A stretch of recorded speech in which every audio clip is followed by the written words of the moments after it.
Hello, this is What the Fantasy, and we're bringing you another little short video. This time we'll be going over Kenny Gainwell's Week 3 preseason game. And this clip I actually is actually pulled from our own um, own person in with us. Yeah, This person. so that person that's pointing to himself. So why don't you go ahead and tell us a little bit about your project? Yeah, this season I'll be introducing something. It's kind of like a passion project for me. It's where I've just felt a natural inclination to go towards. It's called Running Back versus Game Script, and it's basically it's a regular. Sorry, I just had a peanut butter jelly sandwich. It's a regular season weekly report specifically designed to help us understand how our fantasy football running backs are used within different game script scenarios. Right. So in this weekly report, we will specifically be looking at snaps, utilization, and fantasy production on a per down basis in the context of game script. So this is very game script centric. When considering the three categories of snaps, utilization, and fantasy production, we can cross reference all of them to further understand where and how their production occurred in during the game in the context of game script. In addition, this report will help us further understand coaching tendencies versus strong and weak run defenses. So when we first start out, we're gonna be starting out with a clean bill. So it's just gonna be descriptive data. And descriptive data essentially is just telling us what we're looking at that point in time, right? It's going to give us a picture. It's going to be one data point on the chart of the season, right? So 1 week is one data point. The next week we'll see some more stuff coming at them. Hopefully we'll be able to produce. So from that descriptive data, so hopefully we'll be able to produce some predictive data, right? That tells us how our running backs are producing in 2 score differences, 3 score differences, 4 score leads, 3 score leads, 2 score leads, 2 minute drills, where we're looking at where their fantasy production is be coming from, how they're being utilized in certain game script scenarios. We're going to be talking about the quarters they're being used, what's happening in the first quarter when they're down 1 score as opposed to the fourth quarter when they're down 1 score. We're going to be looking at how they're used in those two hypothetical situations. So it's going to be a bunch of stuff across the board. It's going to be really cool for analysis. It's going to give us just more contextual understanding of how fantasy production is being created, how our guys are being used. And I think the more context we have in fantasy football and just football in general, the better off we'll be. So that's going to be it. Look out for it. I'll be attempting to release one before waivers, so like Tuesday night. And then I will be hopefully doing one more at like Saturday. I'll release one before the Sunday games come out. I work 10 hours a day at a day job. I'm just a regular Joe that works a 10-hour day. So I'll try to get like 2 during the week. So that's it. Yeah, that sounds great. I'm really excited for that project because I know we've shared some information when you've kind of done a little digging into some of the game script information. And it's been enlightening because a lot of times we have, I guess, notions on how these players kind of get utilized during the game. And then I know from some of the game scripts, I think specifically David Montgomery and Tony Pollard that you kind of looked at, it was a little bit different than I kind of perceived it to be. So I Yeah. think that'll be really coming out, and because not a lot of people, kind of analyze those type of things. So Yeah. I think that's great. Yeah. And yeah. Well, so the only thing is that because I won't have much time allotted to it because of my day job, it's not going to be the same running back every week. It's just going to be looking at different running backs and how they. I mean, I would love to do the same running back and like I would love to do like 10 running backs every week, but the reality of the situation is I can't. So it'll be a different running back each week. And we'll probably come back to the same running back maybe 2 or 3 times in the year, maybe 4 times, just to see how it's gone. So I mean, that's just the gist of it. So yeah. So thanks for letting me talk about it, Brandon. No problem. So we'll go ahead and get started with Kenny this week in the third preseason game. I did not actually get to watch this game live. Did you get to watch this game live? No, I watched a replay of it though on Game Pass. Okay. All right. Yeah. So I'm guessing most of the starters didn't play for the Eagles. No, Boston Scott played. I know Jalen Rager played. I don't even know if he's considered a starter anymore. I don't believe Devontae Smith played. No, so most of the starters didn't play. They held out most of them. Yeah. All right, so Yeah. we have 8 plays on this compilation from you. So we'll start in the first play, and is a shotgun run. If I remember right, most of his plays are out of the shotgun in this particular game. But so let's just roll the clip right here. So it's a shotgun. He kind of weaves his way through the middle and gets good yardage. So, is there anything that stood out to you on that play? No, just great blocking in general on that. He's following the pulling guard around, and Yeah, we'll run it again. Yeah, he just follows that pulling guard, and the wide receivers get up, get their guys, and just a clear look at that, just a clear lane to run through.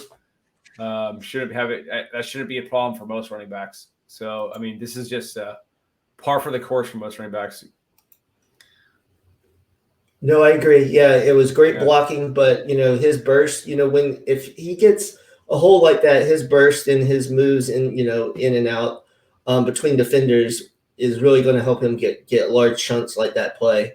So and so this next play is the Flacco fakes to Gainwell, and then he kind of leaks out. It's kind of a little bit of a scramble, but he gets a few yards, and this just shows how he can be used in the passing game. So I'll go ahead and roll it.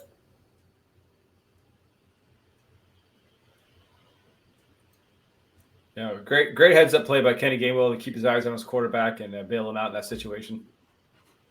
Definitely, I love to see that, and that shows some awareness that a rookie might not always have.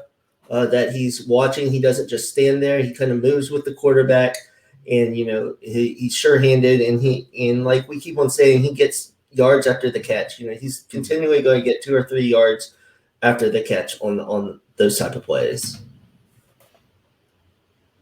So the next play is out of the shotgun again. It is another run. So let's go ahead and move on to that play. So again, good blocking. He weaves in through the hole. Even does a little spin to gain a couple extra yards. So another great run by him on the good blocking by the Eagles. Yeah, I agree, and I think he's an underrated short yardage back, so that worked out. It just proves the point right there that he can be used as a bruiser between the tackles. Yeah. So you see here, as I stopped it, a nice hole. They blocked everyone. Yeah.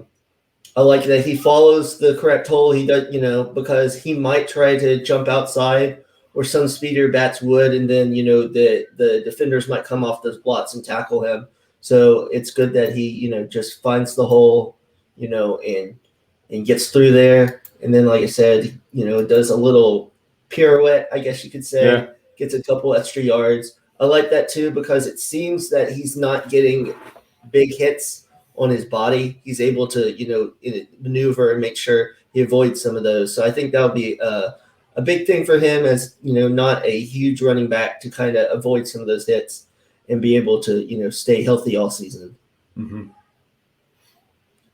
Okay, the next one I believe is another shotgun run. A lot of runs up the middle. And this one, he was so close. If he could have just avoided that tackle up the middle.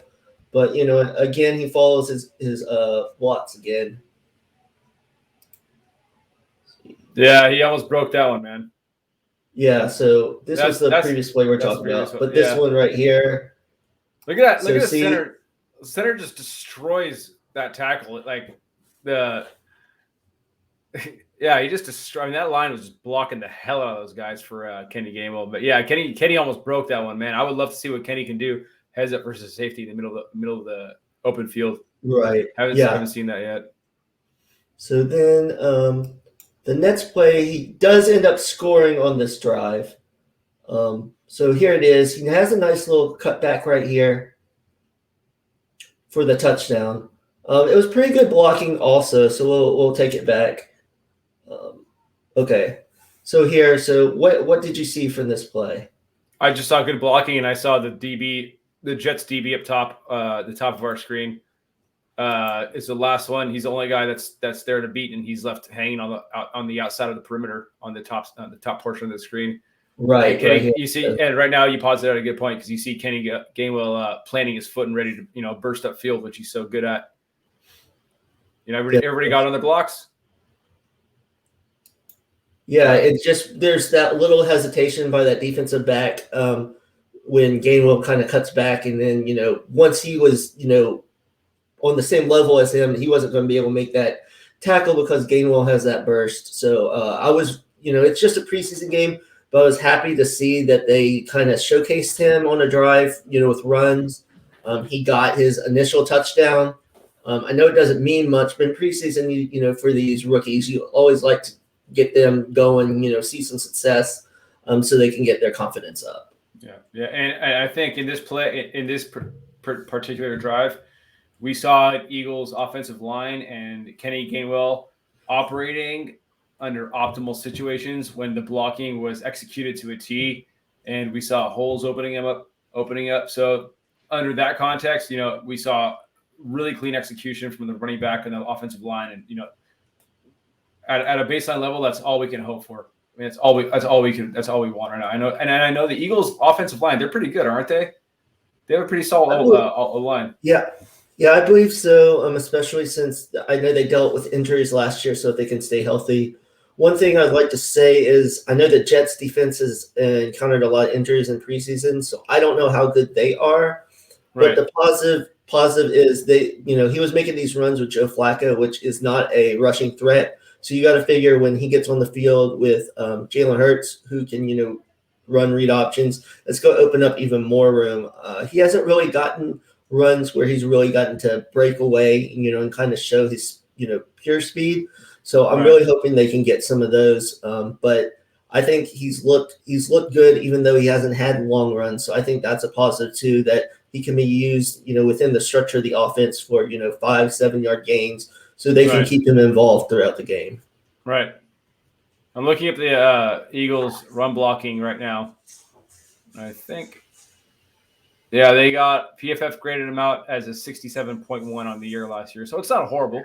And they had a really, really bad year last year. So let's hope that they that's probably like a solid floor for them for a run blocking grade. This is not too bad. Yeah, I agree. So let's go into the next play. It's actually an angle route out of the backfield, which I think he's going to be able to do a lot. It's very simple. He's wide open. Yeah, we saw carries that a lot for a couple of yards. Yeah, he carries for a couple yards, so that was good. And then this play is another pass where he kind of leaps out of the backfield. This is one where I would like to see him have a little more success in breaking down the defender. But let's go ahead and roll it. Yeah. So I think I'm thinking most times he will be able to make more of a move there. It was a good play by the defender to make the sure tackle, obviously. But if you put him in space that many times, I like the odds of Kenny, breaking some tackles and making some plays. Yeah, I agree. And then the last play is a screen, which again I think this is something that they'll probably use him and Miles Sanders a lot, even maybe Boston Scott. I know we talked about the both of the running backs being in the backfield, but I could see a lot of creativity, faking a screen one way and coming back with another. So let's play this last play. Yeah. Nothing, overly crazy, yardage wise, but I like how Kenny doesn't kind of just run around. He runs straight. He moves forward right away to get the yards immediately. I know some rookie running backs, especially some speedy running backs, try to go horizontally more, but I like how he cuts upfield immediately. And like we keep on saying, he got a couple yards after contact. Yeah, and shortly after this, they said that Kenny Gainwell is going to be like a pretty solid staple part of the offense. So let's look forward to watching him be on the field, a solid amount during the regular season each week. And, preseason is all wrapped up. So really intrigued to see how they're going to use him. I'm sure they haven't shown us, really anything yet. They've really scratched the surface. So let's check it out. Let's be surprised a little bit, right? Right, definitely. I am interested to see how they're going to use their running backs, because Obviously, Boston Scott had a very nice catch in this early in this game, and he's shown he has some good speed, and he's been on the team a couple years. So I'm wondering how the rotation would go, and if Kenny is just going to be mixed in with Miles Sanders, or if he'll be in the backfield by himself more. But it'll be very interesting when the regular season comes. But from the preseason games, it looks like they're trying to utilize Gainwell's to his strengths. So I'm hoping they continue that. Yeah, me too. So so that's the video for today. And we'll try to do some more videos during the year. Maybe not every week for Kenny, but we'll continue to try to put out some of these short videos. And thanks everyone for watching. Thanks, guys.